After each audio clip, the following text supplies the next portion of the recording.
Generous support for the following program provided by the Bible Family Fund of the Denver Foundation and the O'Bannon Foundation, a fund of the Indianapolis Foundation.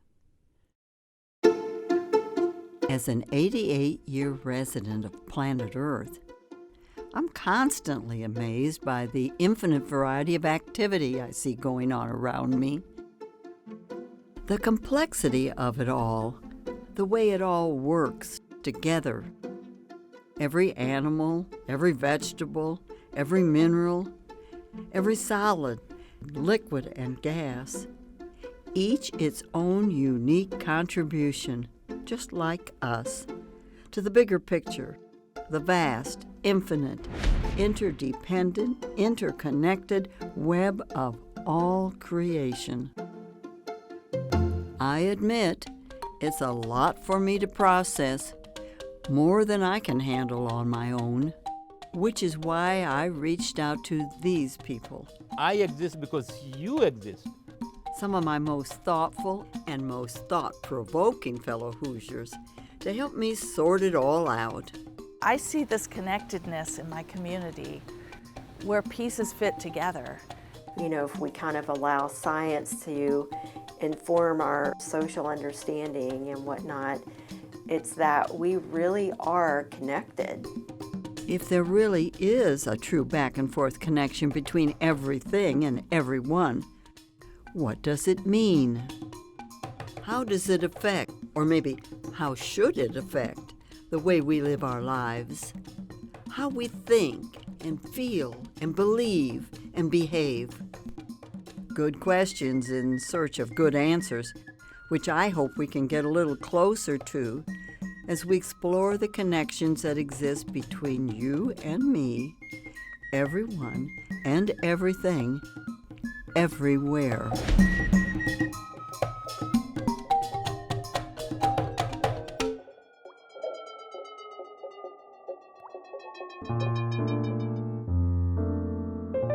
We begin today by talking with someone I've known all her life.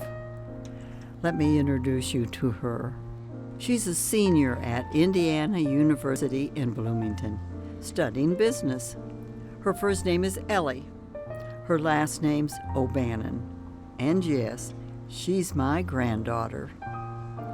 And while she's almost 70 years my junior, it was she, the kid, who really opened the old lady's eyes to that sense of connection you can only get through the study and practice of what she's studying and practicing, business. Ellie, you could have gone to school anywhere, you could have studied anything. You chose Indiana University and you chose business. Why? Well, if you think about it, everything is a business. Your favorite podcast, where you go to get your kidney stones taken out, your favorite restaurant. So I figured no matter where my interests developed, what I fell in love with as I aged, that I could use that to kind of transform into any sort of industry. You're in supply side economics. What is that? So I'm studying supply chain management. I also have the major of business law, ethics, and decision making. And supply chain management is essentially the study of how everything works. So the entire life cycle of a product or service, from the conceptualization, the planning, to the sourcing for that product, so where you get the trees for a table or paper or anything like that, all the way to how it gets to where it needs to go to be sold. So I really liked it because it's everything. So would you say that looking at it as in the concept of supply side shows how it connects us? Absolutely. So you'll see things like issues with suppliers. So if one supplier that supplies to a car company has an issue because they can't get the raw materials from some country that's having issues with their government, let's say, then you see that all the way into the issues we're having in our day-to-day lives. So for instance, I know there's a lot of cars that can't get the microchips they need to function because we're having issues in China getting those microchips overseas. So a lot of people are having issues with being able to get cars, and also those that are making the cars are having issues because we don't need to make as many cars because we can't fully develop them. So we see how an issue in a country that we've never even been to is affecting our day-to-day lives. So you're saying what happens in Ukraine and What happens with gasoline and oil from Russia really does affect what happens in Bloomington? Absolutely. We're seeing gas prices go up. We're seeing people even change how they kind of commute to different places. We're seeing more people take up bikes, so now the bike industry is seeing a surge because the gas prices are going up. So it's really amazing how something that you're not even actively thinking of is subtly moving its way into your life, whether you realize it or not. Another connection that plays a big part of my granddaughter's or anyone her age's life is, of course, social media. So I am the age where a lot of people have never known life without social media. So I got social media when I was 12. A lot of people my age got it even younger. So we're constantly connected, whether it's for the better or worse, because during the pandemic, it was good because we were able to stay connected with those that we love, those that we miss. So connections is really important. And not to mention, I am in business, so every social connection I have is considered, a network. So I'm reaching out, trying to find jobs, and I'm reaching out to those I know through my social connections, through my business fraternity. I'm reaching out, asking how they're doing in their job, and, can you tell me a bit about it, about the company, and do you think I'd be a good fit there? What did COVID and the pandemic show us about our business and professional interconnectedness? Well, COVID showed us that there is a new way to do business. A lot of stuff is moving online.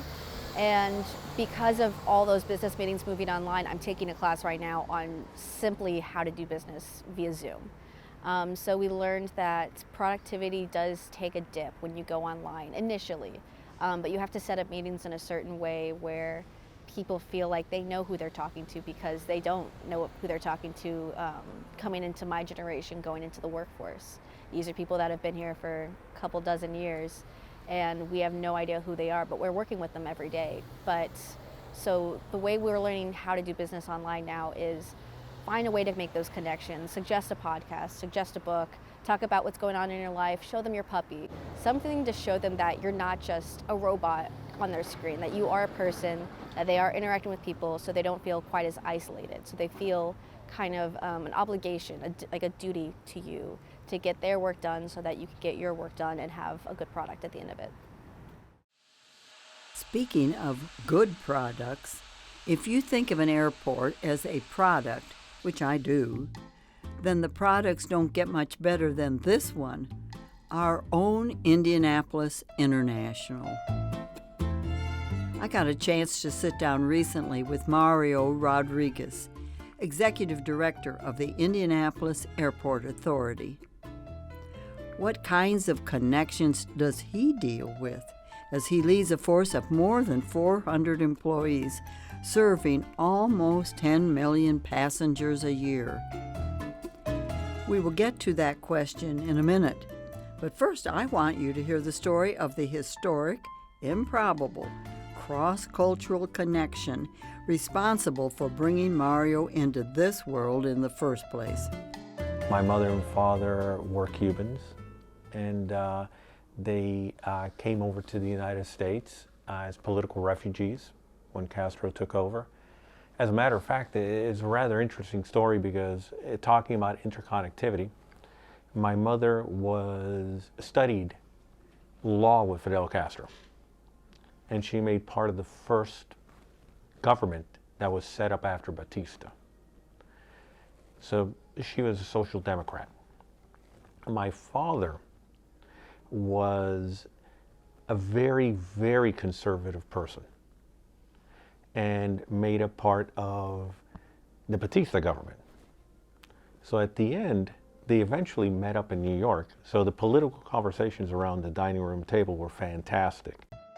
Mario leads a diverse workforce, which makes perfect sense when you consider the airport's diverse clientele.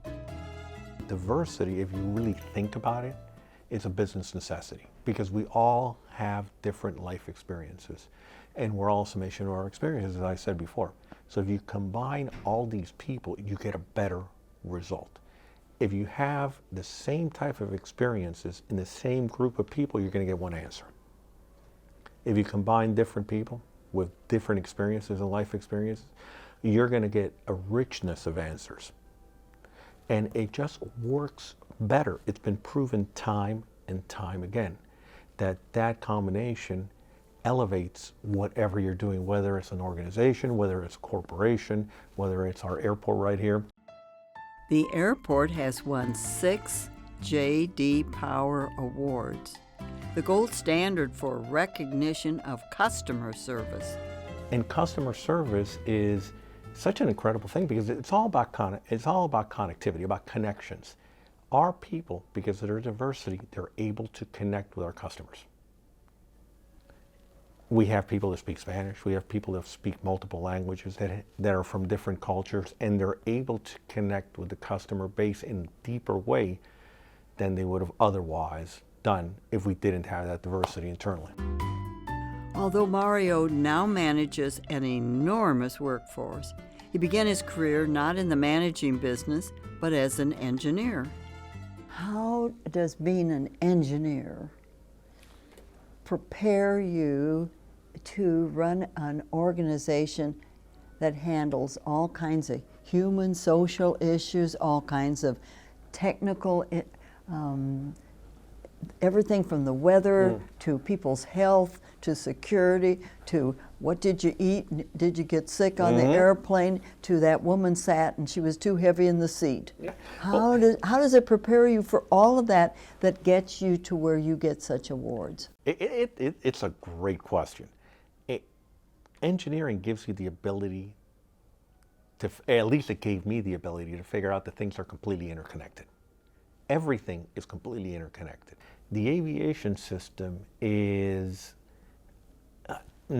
there's multiple types of aviation networks. There's hubs that use banks and coming in and out, but there's also other airlines that connect, call it milk runs, right?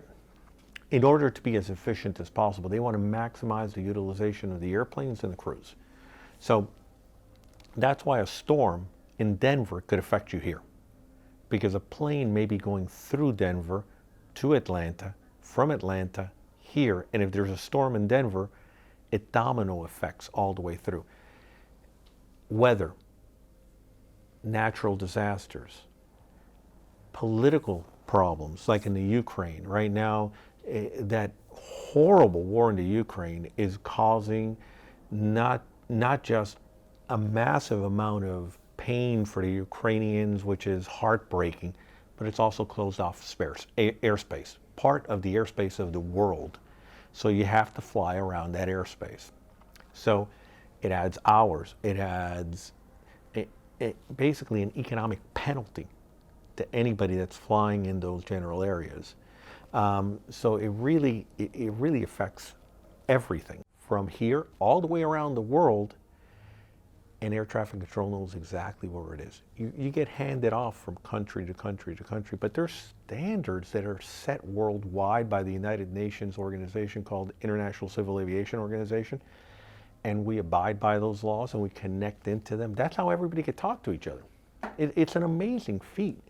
Not just of technology, but of human connection, where you're able to get a German airliner, a Lufthansa airliner, and move it from Frankfurt all the way over here with the same standard, with different air traffic control systems controlling the same aircraft. You know, not one side is not 100% right all the time, and there's no 100% right, in my opinion, on anything. There's no black and white. Everything is gray all the time. And if you could do something positive, movement is positive. Stagnation is not. Change is positive because it's just normal. Now we celebrate that sense of connection. We can't help but recognize when we see two drastically different types of people residing happily in a single human body. You're talking to Bob Wilsey, W-I-L-L-S-E-Y. Bob Wilsey, the extremely successful and always in demand actor, singer, and all-around entertainer. Every Christmas, I become Ebenezer Scrooge for a group of 5th graders through 7th graders. You know, Ebenezer Scrooge. Bah, humbug! Everyone who goes around with Merry Christmas on their lips should be boiled in their own pudding and buried with a stake of holly in their heart.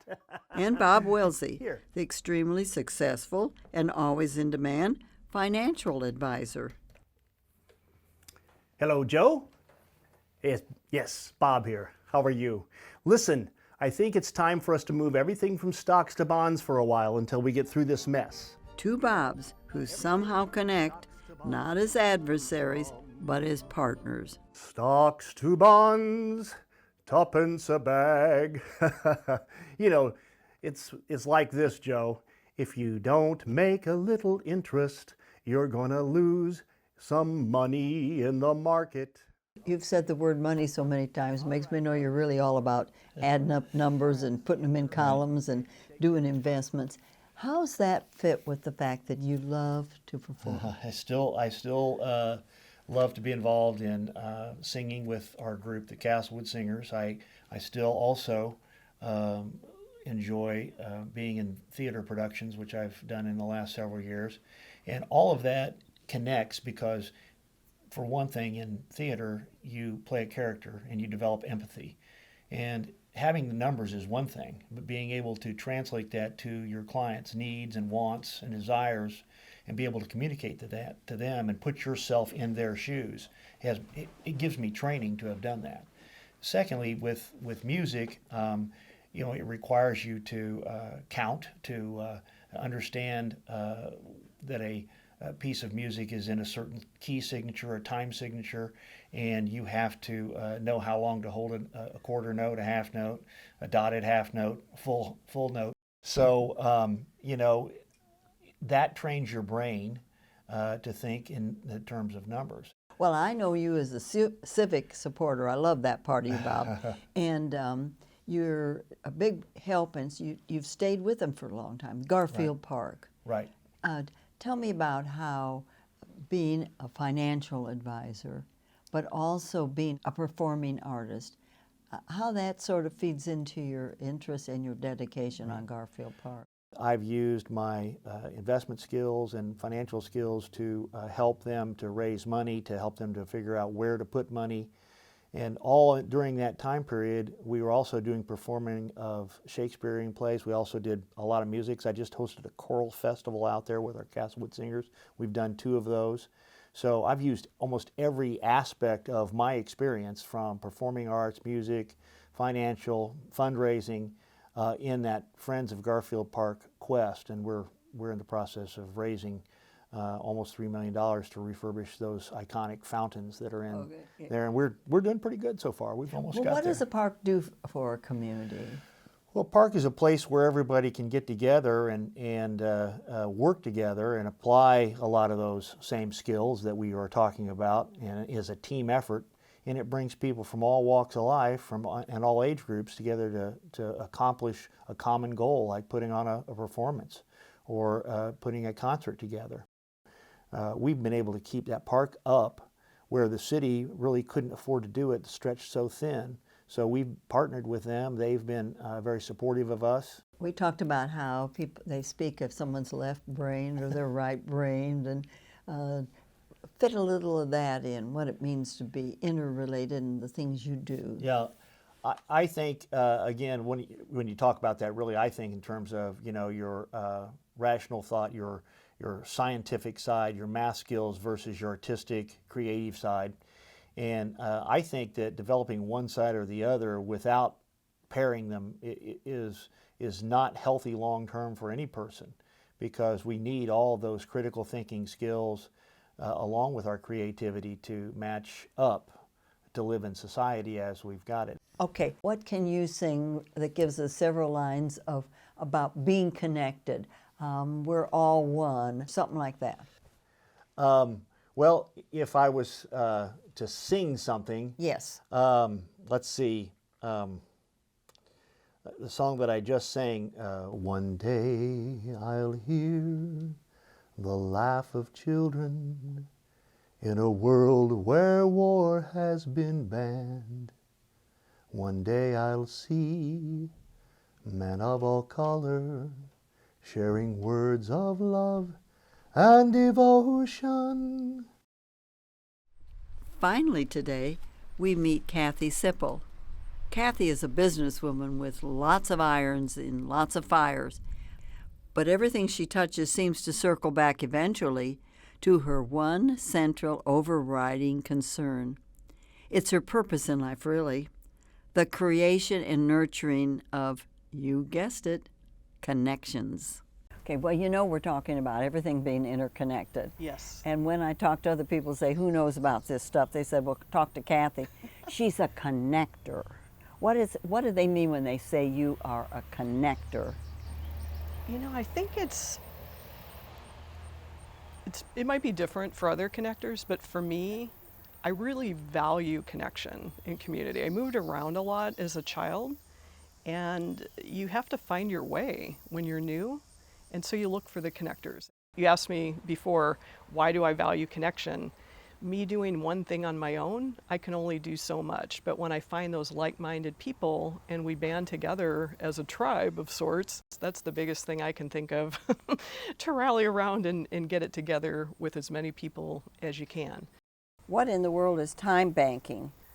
Time banking has been one of my most favorite experiments ever. It's a way where people in the community can share what they do for maybe people that they know, maybe people that they don't know, and instead of being a volunteer, or instead of bartering, they earn an hour of time credit.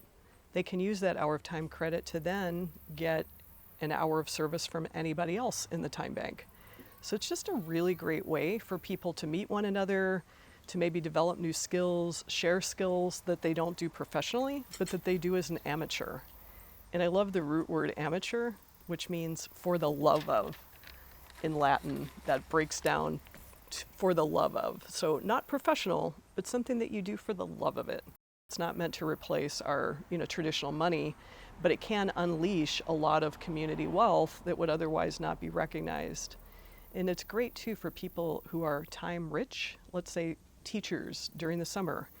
There's that Jim Croce song, if I could save time in a bottle, well, you could save your time over the summer in the time bank. And then in the fall, when you go back to school and you're busy, you could actually have community members cooking meals for you, or maybe buying snacks for your school, or so many different things. So I'd love to talk about how this garden got created. I mentioned as the time bank coordinator, I don't get paid and I end up with a surplus of time bank credits. During COVID, when it just started in 2020, I thought, what would it take for me to spend down my balance? And that was part of the impetus for starting this garden. So I spent down 100 hours in time banking credits to help me get this garden done. I gave people time units for dropping off cardboard to help me with sheet mulching my yard. I gave time units to a neighbor who let me borrow her truck to go get, a load of compost. I gave time units to young people who helped me schlep all the mulch all over the garden. I gave time credits to people who gave me their plants. And then people gave me time credits back for the plants that I shared with them and for teaching them. I always meant for this to be a teaching garden. So sometimes people came to help me. I was prepared to pay them with time units, and instead they said, well, you just taught me, or you just gave me these plants, so we're ending up equal, which is also fine. But it's been amazing. When I was putting it in here, it also gave me exercise. I would otherwise have just been sitting on Zoom meetings, and just to be out attached to your land. There's multiple reasons why I love gardening like this, and the wildlife. I mean, I never had hummingbirds in my front yard before.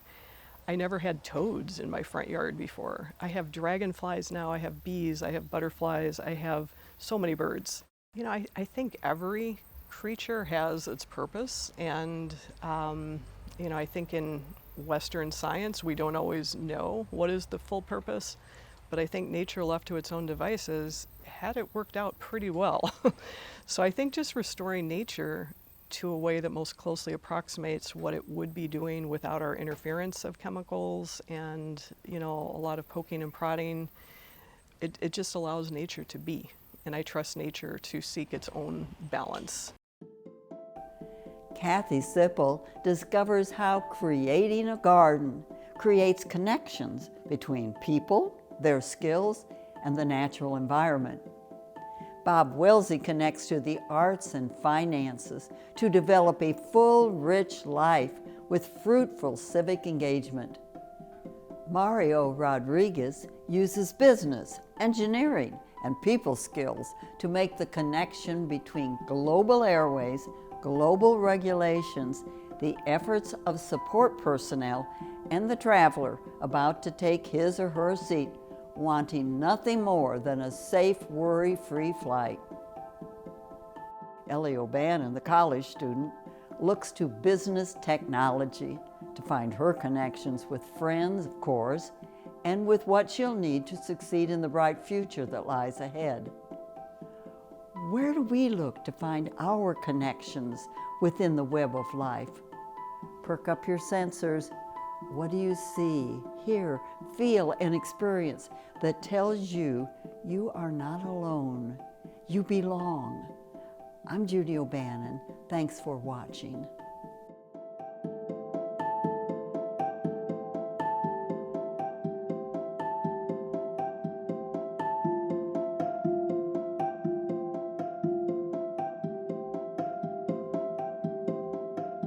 Generous support provided by the Bible Family Fund of the Denver Foundation and the O'Bannon Foundation, a fund of the Indianapolis Foundation.